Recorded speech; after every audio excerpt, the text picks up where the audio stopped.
அனைவருக்கும் வணக்கம். இன்றைக்கி இந்த வீடியோவில் நம்ம எதை பற்றி பார்க்க போகிறோம்னா, உளுந்து பயிருக்கான களைக்கொல்லியை பற்றி தான் இந்த வீடியோவில் நம்ம விரிவாக பார்க்க போகிறோம்.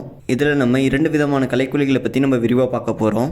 அதாவது களைகள் முளைக்கிறதுக்கு முன்னாடி அடிக்கிற களைக்கொல்லி, களைகள் முளைச்சதுக்கு அப்புறம் அடிக்கிற களைக்கொல்லி.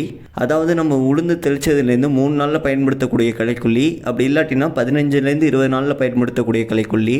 இந்த களைக்கொல்லியை நம்ம பயன்படுத்தும் போது வயலில் ஈரம் இருக்கணுமா இருக்கக்கூடாதா, இந்த களைக்கொல்லியை நம்ம வயலுக்கு நம்ம எந்த அளவுக்கு நம்ம வாங்கி நம்ம பயன்படுத்தலாம், இது என்னென்ன களைகளை கண்ட்ரோல் பண்ணோம், அதை பற்றி தான் இந்த வீடியோவில் நம்ம விரிவாக பார்க்க போகிறோம்.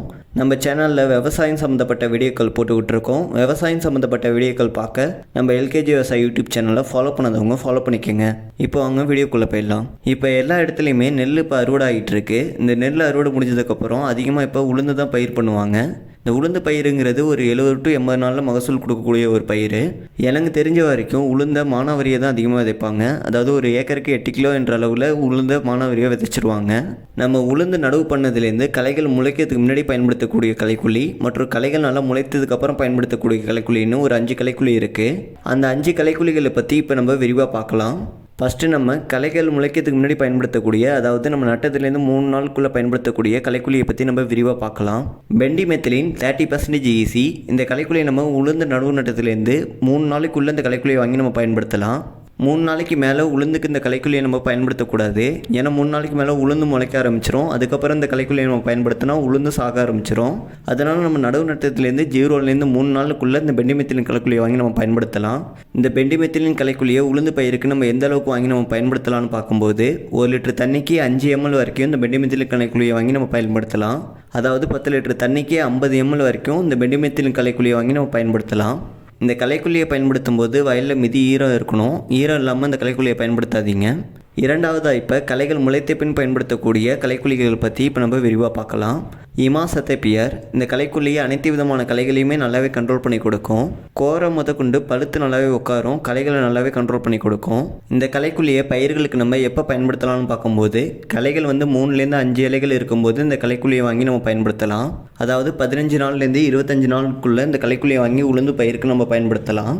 ஒரு ஏக்கருக்கு இந்த களைக்கொல்லியை நம்ம எந்த அளவுக்கு வாங்கி நம்ம பயன்படுத்தலாம்னு பார்க்கும்போது 250 ml வரைக்கும் இந்த களைக்கொல்லியை வாங்கி நம்ம பயன்படுத்தலாம். இந்த களைக்கொல்லியை பயன்படுத்தும் போது வயலில் ஈரம் இருக்கணும். ஈரம் இருக்கும்போது மட்டும் பயன்படுத்துங்க. ரிசல்ட் ரொம்பவே நல்லாயிருக்கும். இந்த களைக்கொல்லி களைகளை ரொம்ப நல்லாவே கண்ட்ரோல் பண்ணி கொடுக்கும். அதே நேரத்தில் பயிரும் கொஞ்சம் உட்காந்து தான் எழுந்திரிக்கும். அதாவது கொஞ்சம் சொடுங்கி போன மாதிரி இருக்கும். நம்ம அடுத்ததான் மருந்தடிக்கும் போது ஒரு டானிக்கை நம்ம சேர்த்து அடித்தோம்னாலே பயிர் நல்லாவே வந்துடும். பயிர் எந்த விதத்துலையும் சாகாது, கொஞ்சம் உட்காந்து மட்டும் தான் எழுந்திரிக்கும். உளுந்துக்குன்னு இருக்கக்கூடிய களைக்கொல்லிகளில் மற்ற களைக்கொல்லியை நம்ம கம்பேர் பண்ணும்போது இந்த களைக்கொல்லி தான் விலை ரொம்பவே கம்மி. அதே நேரத்தில் அனைத்து விதமான களைகளையும் ரொம்ப நல்லாவே இந்த களைக்கொல்லி நல்லாவே கண்ட்ரோல் பண்ணி கொடுக்கும். உளுந்து பயிருக்கான அடுத்த களைக்கொல்லின்னு பார்க்கும்போது ஜிஞ்சிண்டா கம்பெனியில் வரக்கூடிய ஃபியூசி ப்ளஸ். இந்த களைக்கொல்லியில் என்ன கெமிக்கல் இருக்குதுன்னு பார்க்கும்போது புளிசிஃபாப் பி பியூட்டல் 13.4% EC ஃபார்மேட்டில் இருக்குது. இந்த களைக்கொல்லியை நம்ம உளுந்து பயிருக்கு எப்போ பயன்படுத்தலாம்னு பார்க்கும்போது, களைகள் 3லேருந்து 4 இலைகள் இருக்கும்போது இந்த களைக்கொல்லியை வாங்கி நம்ம பயன்படுத்தலாம். அதாவது நம்ம நடவு நட்டதுலேருந்து 15லேருந்து 25 நாளுக்குள்ளே இந்த களைக்கொல்லியை வாங்கி நம்ம பயன்படுத்தலாம். அதே மாதிரி இந்த களைக்கொல்லியை வாங்கி நம்ம பயன்படுத்தும் போது வயலில் மிதி ஈரம் இருக்கணும். ஈரம் இருக்கும்போது மட்டும் இந்த களைக்கொல்லியை வாங்கி பயன்படுத்துங்க. இந்த களைக்கொல்லியை நம்ம வாங்கி பயன்படுத்தும் போது வயலில் உளுந்து பயிர் மட்டும் இருந்தால் மட்டும் வாங்கி பயன்படுத்துங்க. மற்றபடி ஏதாவது ஊடு பயிரோ பச்சை பயிர் அதெல்லாம் போட்டிருந்தீங்கன்னா இந்த களைக்கொல்லியை வாங்கி பயன்படுத்தாதீங்க. இந்த களைக்கொல்லி உளுந்து பயிருக்கு மட்டுமே உருவாக்கின களைக்கொல்லி. இந்த களைக்கொல்லியை நம்ம பயன்படுத்தும் போது வயலில் மற்ற ஏதாவது பச்சை பயிர் நம்ம வேறு ஏதாவது நடவு பண்ணியிருந்தோம்னா அதுவும் செத்துரும். உளுந்து பயிர் மட்டும்தான் இருக்கும், வேறு எந்த களைகளுமே இருக்காது. இந்த களைக்கொல்லியை ஒரு ஏக்கருக்கு நம்ம எந்த அளவுக்கு வாங்கி நம்ம பயன்படுத்தலாம்னு பார்க்கும்போது, ஒரு ஏக்கருக்கு நம்ம 400 ml வரைக்கும் இந்த களைக்கொல்லியை வாங்கி நம்ம பயன்படுத்தலாம். அடுத்ததாக நம்ம பார்க்க போகிற களைக்கொல்லி இண்டோஃபில் கம்பெனியில் வரக்கூடிய பிகில் களைக்கொல்லி. இந்த களைக்கொல்லியில் என்ன கெமிக்கல் இருக்குன்னு பார்க்கும்போது ஃபோமிஷெஃபன் 11.1%, ஃப்ளூசிஃபாப் பி பியூட்டல் 12.1% WW ஃபார்மேட்டில் இருக்குது. இந்த களைக்கொல்லியுமே உளுந்து பயிருக்கு மட்டுமே பயன்படுத்தக்கூடிய களைக்கொல்லி. இந்த களைக்கொல்லியை மற்ற எந்த பயிர்களுக்கும் நம்ம வாங்கி நம்ம பயன்படுத்தக்கூடாது. இந்த களைக்கொல்லியை நம்ம பயன்படுத்தும் போதும் வயலில் மிதி ஈரம் இருக்கணும். மிதி ஈரம் இருக்கும்போது தான் இந்த களைக்கொல்லியை வாங்கி நம்ம பயன்படுத்தணும். இந்த களைக்கொல்லியை பயிர்களுக்கு நம்ம எப்போ வாங்கி பயன்படுத்தலாம்னு பார்க்கும்போது, களைகள் 3லேருந்து 4 இலைகள் இருக்கும்போது இந்த களைக்கொல்லியை வாங்கி நம்ம பயன்படுத்தலாம்.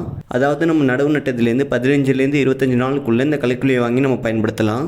இந்த களைக்கொல்லியை ஒரு ஏக்கருக்கு நம்ம எந்த அளவுக்கு வாங்கி பயன்படுத்தலாம்னு பார்க்கும்போது ஒரு ஏக்கருக்கு இந்த களைக்கொல்லியை 400 ml வரைக்கும் வாங்கி நம்ம பயன்படுத்தலாம். அடுத்ததான் நம்ம பார்க்கக்கூடிய களைக்கொல்லி UPL கம்பெனிலேருந்து ஐரிஸ் களைக்கொல்லி. இந்த களைக்கொல்லியில் என்ன கெமிக்கல் இருக்குன்னு பார்க்கும்போது சோடியம் அசிஃப்ளோரோஃபென் 16.5%, குளோடினாபா ப்ரொபோச்சல் 8% ஈஸி ஃபார்மேட்டில் இருக்குது. இந்த களைக்கொல்லியை நம்ம எந்தெந்த பயிருக்கு நம்ம வாங்கி பயன்படுத்தலாம்னு பார்க்கும்போது நிலக்கடலை, சோயாபீன்ஸ், உளுந்து இது போன்ற பயிர்களுக்கு இந்த களைக்கொல்லியை வாங்கி நம்ம பயன்படுத்தலாம்.